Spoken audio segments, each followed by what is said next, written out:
In today's episode, we talk about the power of visualization and how it can supercharge your life. How emotional intelligence can boost both your performance and your productivity.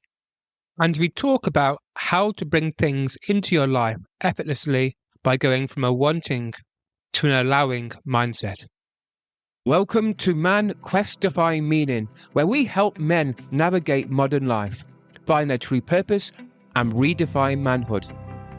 I'm your host, James, and each week, inspiring guests share their journeys of overcoming fear, embracing vulnerability, and finding success. From experts to everyday heroes, get practical advice and powerful insights. Struggling with career, relationships, or personal growth? We've got you covered. Join us on Man Quest Define Meaning. Now, let's dive in. Hello, Keith. How are you? I'm fantastic, thanks. Really good. So, let's start off. Can you tell us your story, please? Oh, wow. Okay. How far back do you want me to go? About 60 years here. There's a lot to go through. So, yeah, my story is, I was briefly, I was born in Zimbabwe. I grew up closely between Zimbabwe and the UK up until the age of about 11. So I did schooling over there, schooling over here. I have to say, schooling over there, far better. We had an amazing time. I loved it. Schooling over here was a different story altogether. There's a lot of racism and bullying and not the best time. So I left school at 13, just before I turned 14. Basically, I was either going to get chucked out or my dad was going to take me out. He took me out. I left school not being able to read and write properly because I'm severely dyslexic. Also, I had somebody break a brick on my head once, and that affected the way I retain information. So when I left school, my dad got me a tutor, and she identified that it was dyslexic, which I'd never even heard of it until that point. And she started me on personal development books. That's how I learned to read. On personal development books, emotional intelligence, because I had no self-confidence. That's how I learned to read. So I learned to read, learning all about personal development, emotional intelligence at the ripe old age of 14. Nice. That, over the years, really built my confidence and helped me go through a lot of challenges. I went working with my dad. He had a garage. He's actually still got the garage. And yeah, I loved it. Absolutely loved it. Just getting my hands dirty, fixing cars, and we specialised in sports cars and old cars. Yeah, and I loved it. But my dad was very controlling as well. And I just looked for something else. Knowing about emotional intelligence, I actually now know that he was trying to protect me. So his way of protecting me was controlling everything around me. He didn't understand the damage he was doing. But eventually I left the garage, set up a new business on my own, got into doing kitchens and property and stuff like that.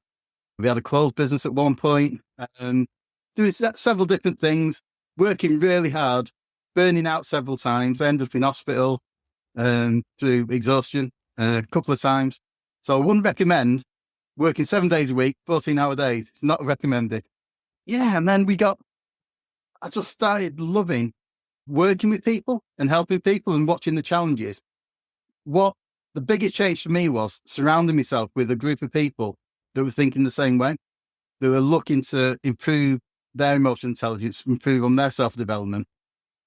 And the circle I mixed with, my family and my friends, weren't like that. There's a couple of friends that were quite positive and supportive, but most of them were quite negative and, oh, don't want to do that, don't do this, that's a con. No, I'm just always trying to find fault with everything. But I chose to listen to the friends and that really encouraged me to do stuff and empowered me. And I encouraged them. And it's that support that I think got me through everything, having them people around me that believed in me. And that's what made the biggest difference for me. And then I moved to Worcester. I used to live in Warrington, and then I moved to Worcester. I think you're in Warrington, aren't you? No, I'm Staffordshire. Oh, I knew it was that way somewhere up north-ish. in the middle. In the middle. Yeah. So about 16 years ago, I moved to Worcester when I met my good lady, my wife, as my wife is now. And we've got some great kids, got 4 kids between us. And I just love kitchens. So we set up a kitchen business.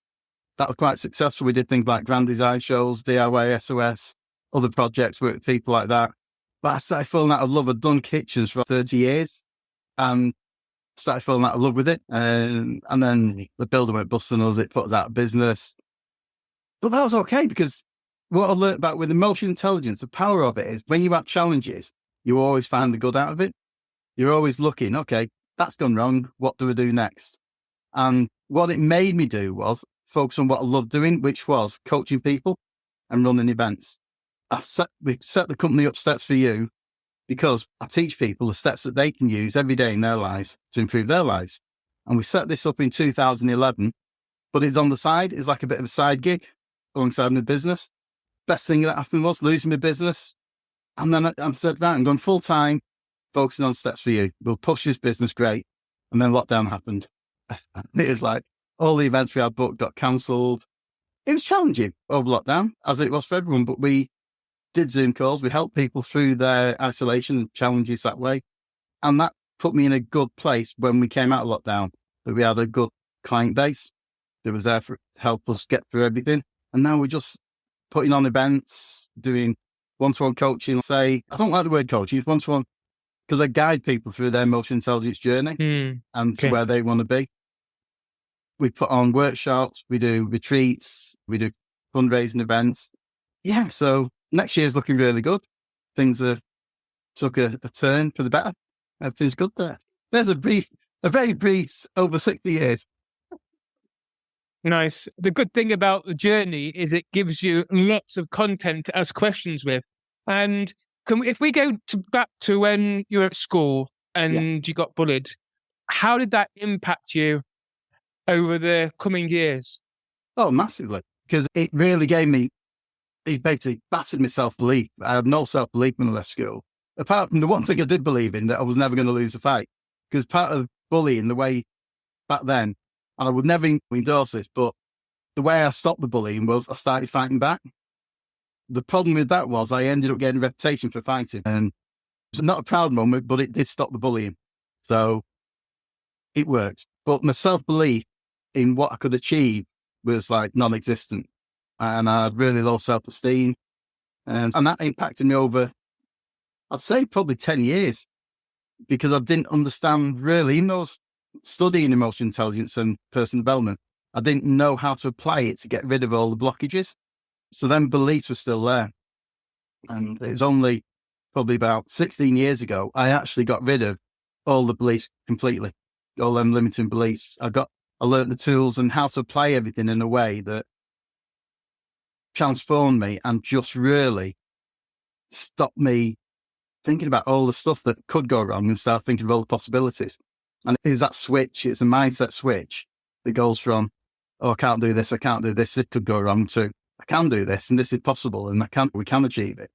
And it literally happened over a weekend. It was that switch, a bold moment, you could say. Cover that in a minute. But what I would like to know is, for the people who are being bullied in this moment in time, whether it's in school or in the workplace, using what you know about emotional intelligence, what kind of things could you suggest? Okay. Right. It's really tough because it depends on the age group you're talking to. What really works is actually loving yourself.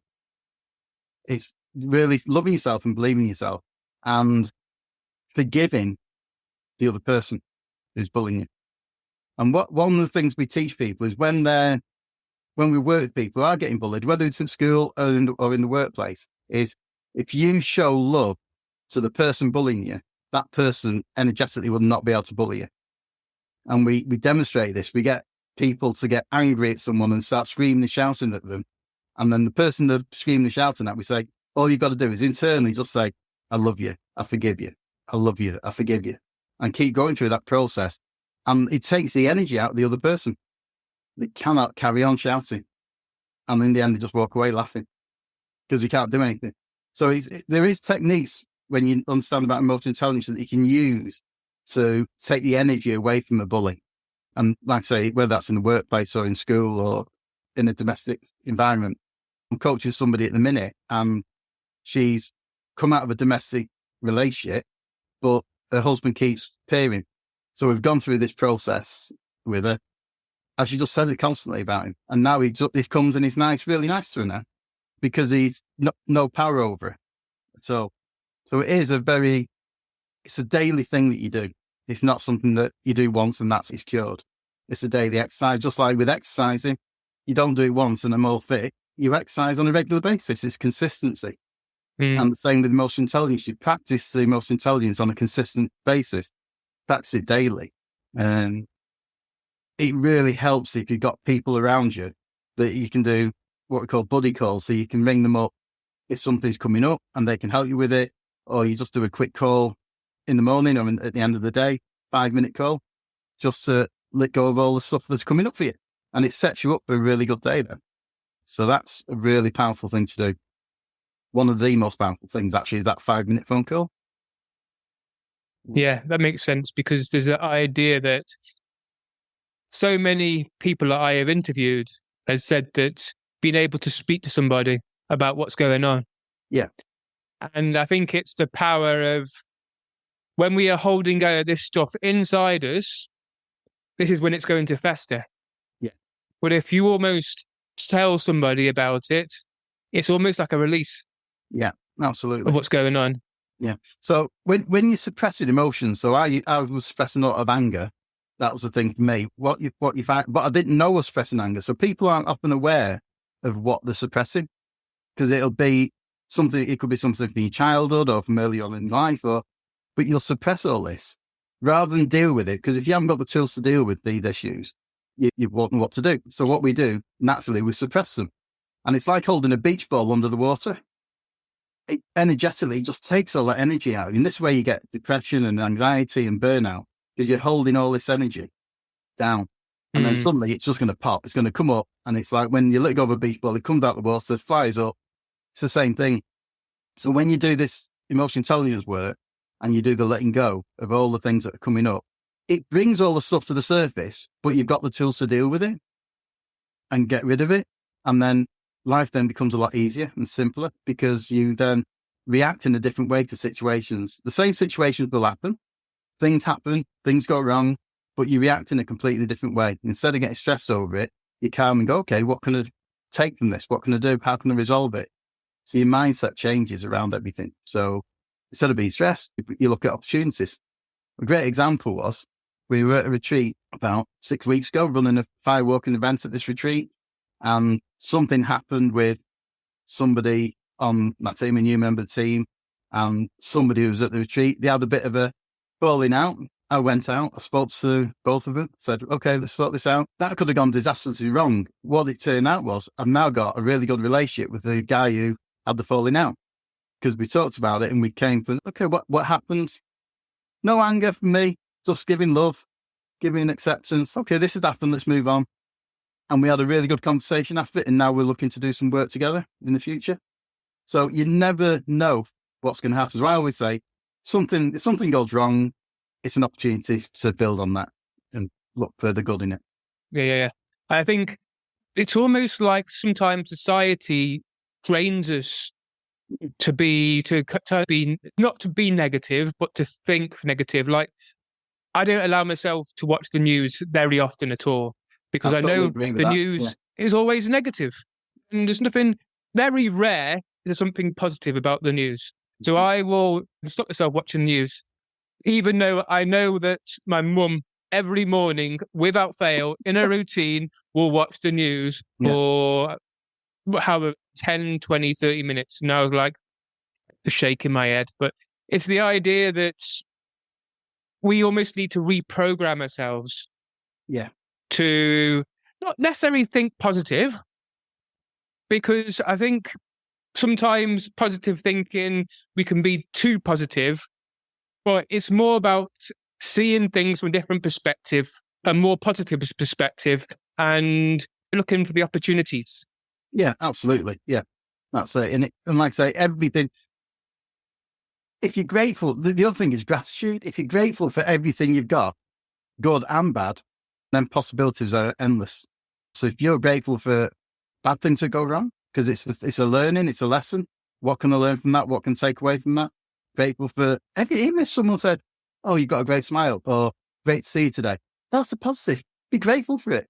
So many people, when they get given a compliment, they try and justify the compliment. No, take it. Really own that compliment and say, oh, thanks very much. Only. But so many people say, oh, yeah. Oh. When people say, oh, that's a nice dress or something, they go, yeah, I got it in sale. Or they try and justify where this dress has come from, or where this clothes have come from, or where the car is, or got a good deal on it. No, just say, great, thanks. Be grateful Yeah. at every moment. Yeah. I must admit, there's times when I do justify, or I automatically send a compliment back. Yeah. Yeah. But I have started to retrain myself. I have started to retrain myself to start to take it, kind of thing. And this comes down to wanting approval. So a lot of, with emotional intelligence, we have three core patterns that we run as humans. And it's wanting approval, wanting safety, and wanting control. So they're the three core patterns. Everything we do always comes back to them three things. So if you can let go of wanting control, approval, or safety, you start having it. Because one thing that it's a misconception that you really got to want something. People, the old goal setting ways is you really got to want it. The want's got to be bigger than the obstacle. The problem with wanting it is a really low energy from an energetical point of view, an emotional point of view. It's an energy of lust. So what happens is you really want it, you're not getting it. So people start feeling bad about themselves. And then that's a downward spiral. So that's why you get a lot of people set goals, don't achieve them, but then feel worse afterwards because they've not achieved what they want. And that energy just drains them. So letting go of wanting control, wanting approval, and wanting safety just accelerates your growth. So when we do goal setting workshops, we nail it down and say, when do you want this? We put a date on it, and then you change the word from wanting to allowing. So instead of saying, I want this by this date, you say, I allow myself to have whatever it is by this date or sooner with ease. And we change everything, and just changing the phrasing around your goals. It's amazing what happens. We have people, as a lady sent me a lovely testimonial a few weeks ago, that we set a 2-year goal for her, or goals over 2 years. She achieved them in 3 months. But she didn't do anything different apart from change her mindset around it and the way she was talking about her goals. It can alter your life just by changing a few words. So powerful. It makes sense because when you want something, you are saying you don't have it. Don't have it. So if you want more money, that means you're saying you don't have the money. In reality, you probably don't have the money. But that's not going to change.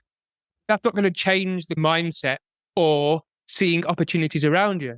So with the allowing, I feel as though the allowing, it's a easy flow word. So it's almost like I'm allowing this money to come in rather than I'm wanting this money to come in. It sounds more gentle, more softer.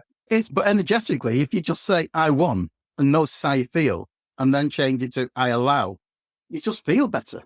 Your energy is higher. Yeah. And you start attracting things to you. We do a lot of work around Dr. David Hawkins' stuff, Power versus Force. And it's all to do with the energy attached to your emotions. And wanting and fear and lust and pride are what we call below the line. They're energies that are quite high, but you have to work really hard to get them, Okay. Whereas when you get step into courage and acceptance and peace, life's a lot easier.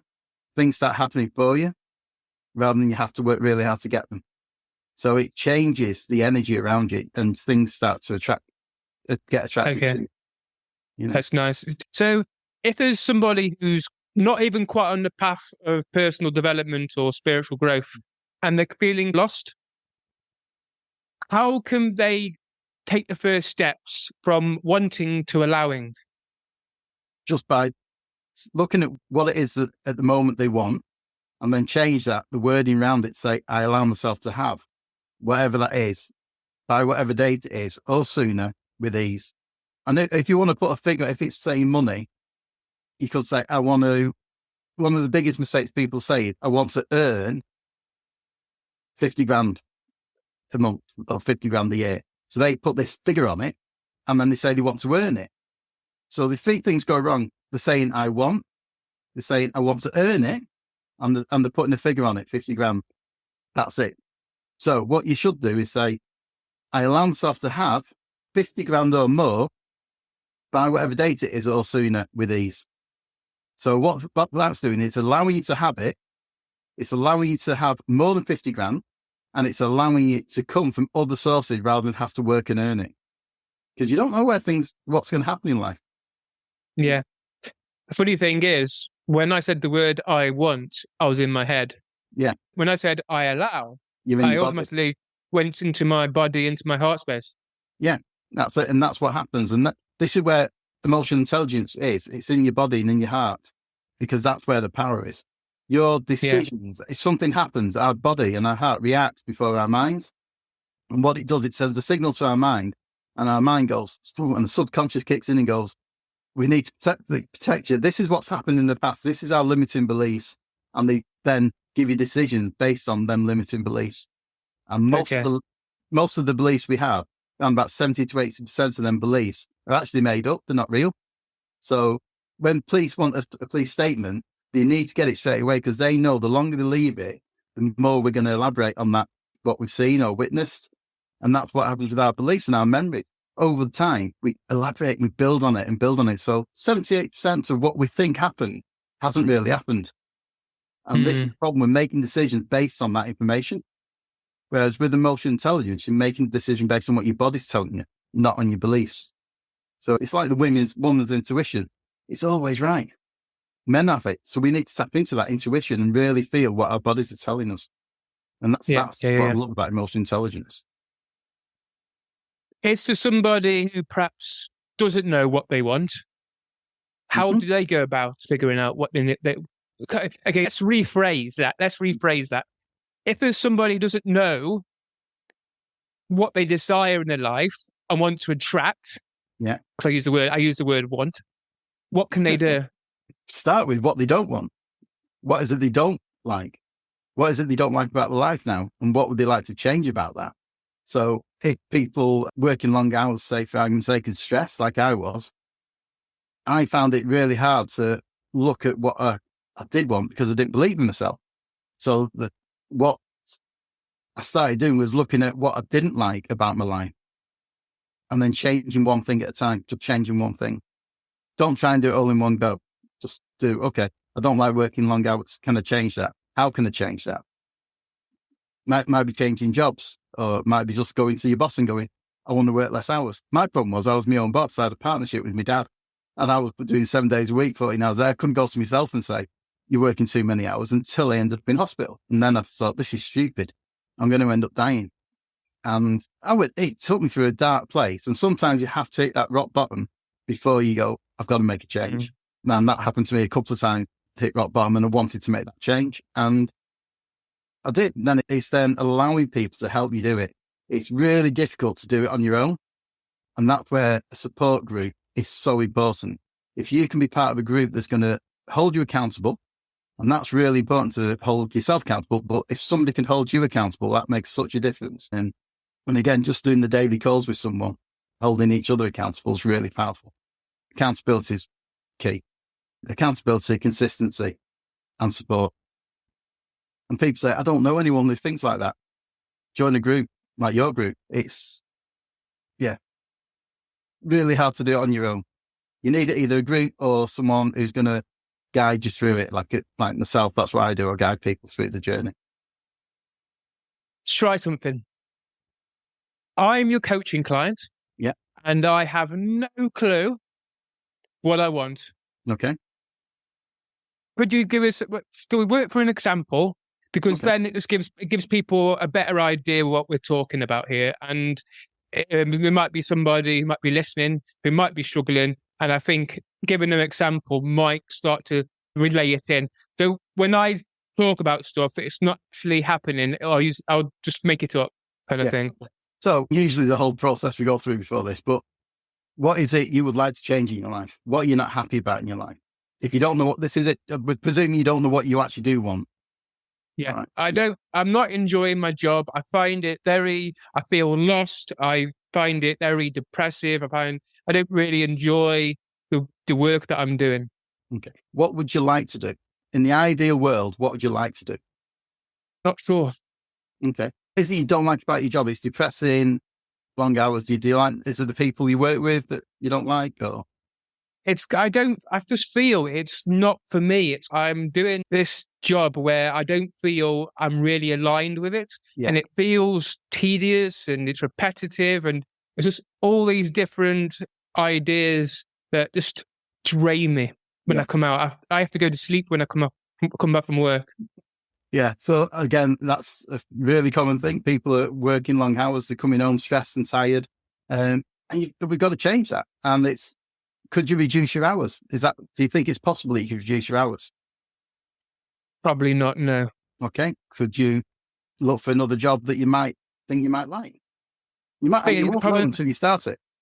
That's very true. And that's the problem. I don't know what I want to do. And I think there's a fear that if I leave a job, then I might not find another job and then I'll have no money. Okay. So do you know that to be true? No. Okay. So if the opposite was just as true, how would you feel? I'd feel happier. Okay. And if you felt happier, how would you act? I'd be smiling a bit more. I'd be a bit more myself. I'd be a lot happier. I'd be a kind of more connected to who I am. Okay. So the thought that the fear is not real, for one. So your fear of leaving your job to go to get another job is only a thought. And it's your subconscious trying to protect you. You're saying, oh, don't do that. This is a safe place. Even though you're not happy, it's keeping you safe. But if you can understand that fear is just there to protect you, but it's not a real thing, you might feel it, but it's there to protect you and go, okay, what if you stay in the job? It's going to kill you. Are you not scared of that? Yeah. Going to make you depressed and unhappy for the rest of your life. Yeah. Does it not make more sense to take a bit of a risk and go, actually, the opposite could be just as true. I could leave this job and walk into a job that's much better. Yeah. And if that was true and possible, why would you not do it? That's very true. And then I'd take the steps to go and perhaps while I'm working to look for another job. Yeah. And then we go into the want. So what is it? Is it wanting control, approval, or safety? So it's fear. So it's probably going to be safety that's coming up. So could you let go of wanting safety? That would be a difficult one because quite often the safety is linked to inner child. Yeah. But is it possible? Is there a possibility? Yes. And if you could, would you? Yes. When would you? Now. That's it. So could you let go of wanting safety even more? Yeah. And even more? And could you allow yourself to be safe and secure in this moment? Yeah. I could just hook myself. Yeah. So could you let go of all wants of safety in order to allow yourself to have safety? Yeah. And if you had no wants of safety, what would you do? I'd be looking for another job. I'd be leaving. Yeah. So there you go. Hey, presto. Yeah. So it's a quick example kind of thing. Yeah, very quick. And like I say, this is something we go through over a few days, weeks or whatever, depending on what the challenges were. But it is a very simple process, but it's not easy because our subconscious will kick in and go, well, that can't work. And we'll start questioning it. But the process is literally letting go of the wants of control, approval, and safety, allowing yourself to have, and doing things called, this by the work of Byron and Katie, is doing a turnaround. So when you've got a limiting belief or doubts, ask yourself, could the opposite be just as true? If it could be just as true or truer, how would I feel? And then you tap into that feeling. And what that does, if you keep practicing that replaces the limiting beliefs with a positive belief. So it's lots of little steps. That's why we call steps for you. We teach you lots of little steps, lots of little techniques that you just apply over every day, and it becomes habit. And then it's just when people ask you something, don't answer straight away. Just take a moment and go, okay, how do I feel about that? About what how do I feel about the answer I'm going to give? And then sometimes that'll change the answer rather than just react and just say what you would normally say. You just stop, take a moment, take a breath and go, okay, how do I feel? Okay, yeah. And it stops arguments. It stops people getting upset because you're not reacting to something. When we're working with people in the workplace, one of the biggest things is approval and fear and safety. So people tend to do more work for the boss or somebody else at work than they do for themselves. And the reason they do that is they want approval. They want approval from the work people around them. They want approval from the boss. They're also in fear that if they say no to the boss or the manager, they're going to get fired. So they don't say no and they say yes, and they take too much work on and then end up not being productive in their own job, but getting everybody else's work done for them. So when you let go of wanting approval and let go of wanting safety and let go of wanting control, what happens is it gives you the power back then. So when somebody said, can you do this for me? You'd say, I can. Which would, and if it's a boss, you say, I can. Would you rather me do that, but I won't get my work done? Or do you want me to carry on with my work? It gives you the power to ask the question to the boss. Then it's up to the boss whether they say, do my work or do your work. It's their decision then. Yeah. But what they find is people stop putting on them and they start putting on everybody else around them. And then they get... passes it out. Yeah. And then they start getting their work done. And then what happens is their work becomes really good. And then usually they get promoted or headhunted. Because they just focus it. And there's a great saying that a good friend of mine, Sanjay, said, is do what you're doing when you're doing it, but don't do what you're not doing when you're not doing it. And it's basically about focus on what you do for you and don't do all the stuff that's going on around you. Just people get distracted. Just focus on what you're doing and do it really well. And then go to the thing. Okay. Nice. If we now go back to when your dad pulled you out of school, and you had this tutor, and she started giving you personal development books. What was your first book? First book was actually a book called The Go-Getter. Can't remember the author. It was a great book. She actually gave me 3 books and said, see which one resonates with you. So it was The Go-Getter, Magic of Thinking Big, and The Golf and the Millionaire. And The Golf and the Millionaire was probably one of my favourite stories. It was a really easy book to read, but it's about a golfer who was really good at golf. But when it came down to the money shots, he lost it. And it's about his self-belief and his self-opinion.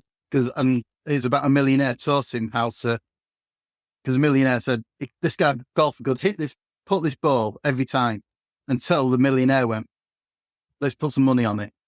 And then he couldn't put the ball. And it's that pressure, that mindset shifts. And that was one of my favourite books, because that made one of the biggest difference, because it made me look at things in a different way. Instead of looking at people putting up pressure on me, I'd go, it's no different. It changed the way I looked at things. It's just, looking back, it was letting go of the wants, but I didn't know that then, because we didn't know about the wants at that stage. But it was letting go of wanting approval and wanting safety and wanting control. But that's what I learned from that book. Yeah, nice. Can you talk about what is emotional intelligence, and how and if there's any listeners out there who are listening to this episode, what can they do to start to incorporate more emotional intelligence into their life?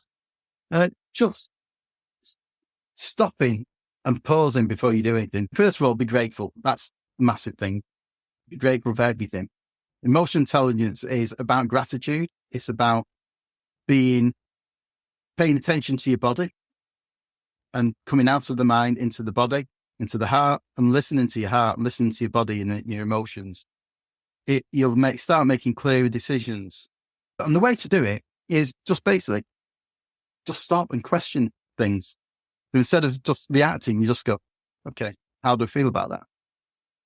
Does that resonate that saying yes or no is good? Because we say yes too easily in life. Sometimes it's more powerful to say no. And when we do this, when we're running events, if we're doing challenges like a firewalk or a glass walk and break, we often say sometimes it's more powerful to say no because it doesn't feel right. And that's more empowering than actually doing the event, doing the challenge. But some people will do it from a place of pride. So they'll walk on the fire from a place of pride because I don't look stupid. That's when you get burned. But so we're very clear and say, if it doesn't feel right, don't do it. And when they say no, sometimes they come to us and say, I can't believe I said no to that. That was so empowering. Then what they do, they feel really empowered and they go back and do it. It's some people find it really hard to say no to things, and it's just learning that it's okay to say no. Emotional intelligence journey is a journey. It's not something that you do a course and that's it, it's done. It's something you apply every day in your life. Yeah. But it's just changing little things like faith. Instead of wanting, say, allowing, instead of when you've got a decision that's quite negative, ask could the opposite be just as true. So emotional intelligence is lots of little things that you do that are going to be life changing, but mainly it's paying attention to your body, paying attention to your heart and what your heart's telling you. And that's whether it's work, relationships, money, goals, whatever it is, just go into the body, come out of the mind and come into your body, because your mind doesn't know the difference between reality and a lie or fiction. Your mind will believe whatever you tell it. And then it'll tap into the subconscious and go, all these memories from the past that aren't real. And it's going to start making decisions on that. It's a really bad place to make decisions from. So just go to your body and say, how do I feel about that? The funny thing is, just before yourself, I had my own coaching session, and we're talking about, so in my business, I'm following two avenues, the podcast and coaching.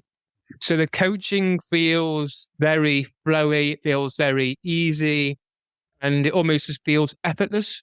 Yeah. When it comes to try and building the coaching business, from my end, it feels like I'm almost hitting a brick wall every time. Mm-hmm. So what my intuition, I feel my intuition is telling me there is that just for now, put the coaching aside, put your focus on the podcast. Yeah. So because it's this idea I think with the podcast, there's this fear that it's not making money, but only my mind can see, my mind's thinking that, whereas my intuition is seeing it from another perspective. Yeah. So that's it, because podcast is great because it's going to get you out there. It's going to get you in front of people. It's going to build credibility.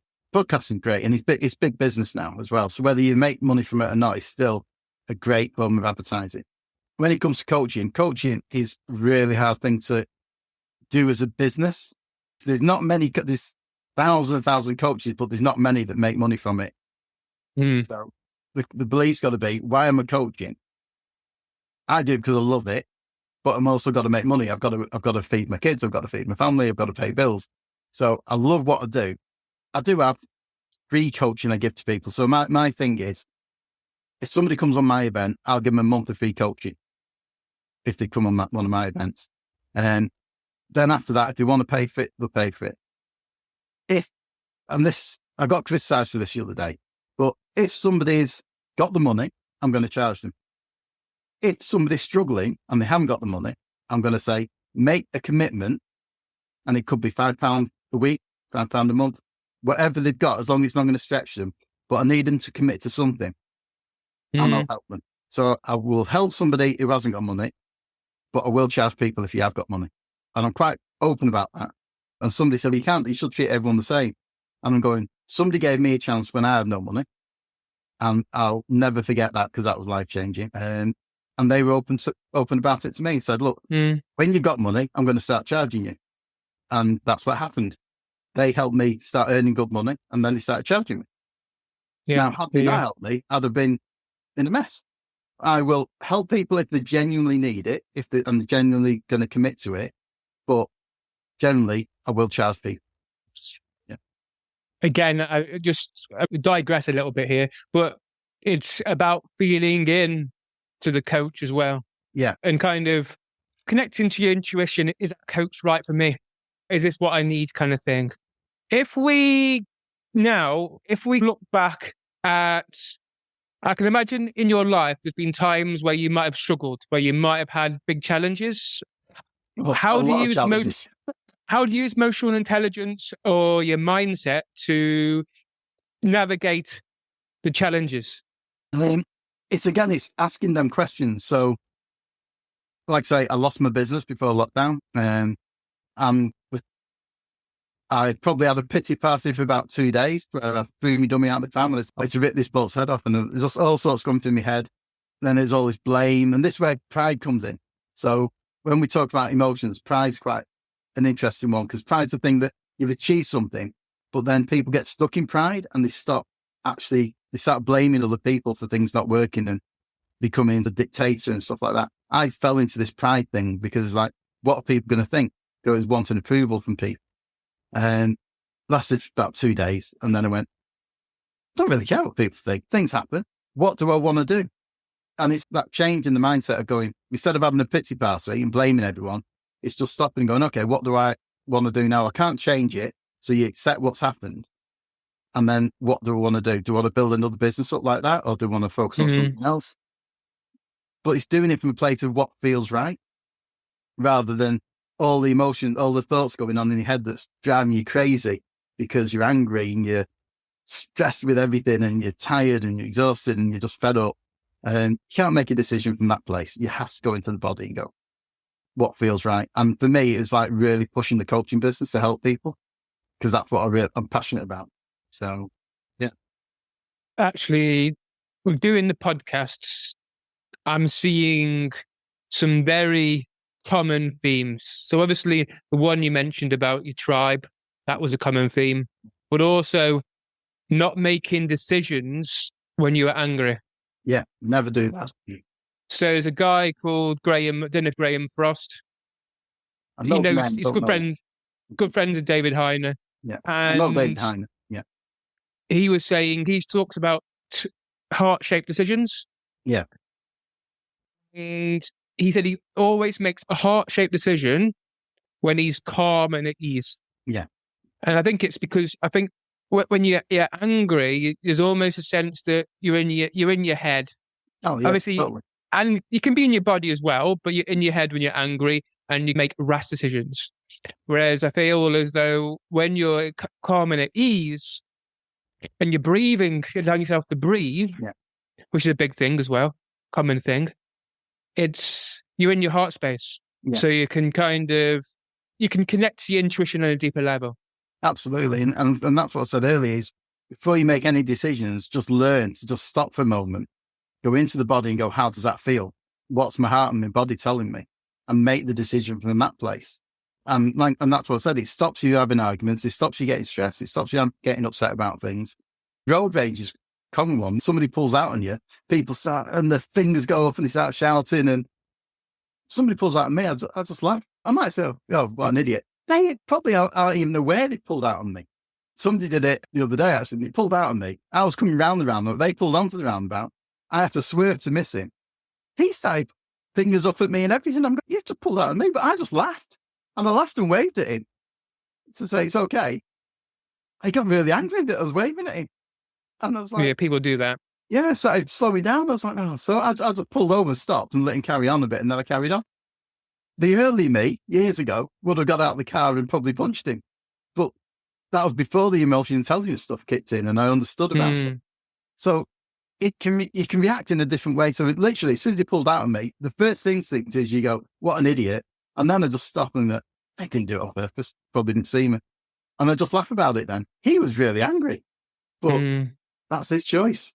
But taking that moment before you make any decision is really powerful. And just coming out of the head into the body and go, how do I feel? Does it feel good or does it feel bad? Am I wanting approval? Am I wanting control? Am I wanting safety? What is it I want?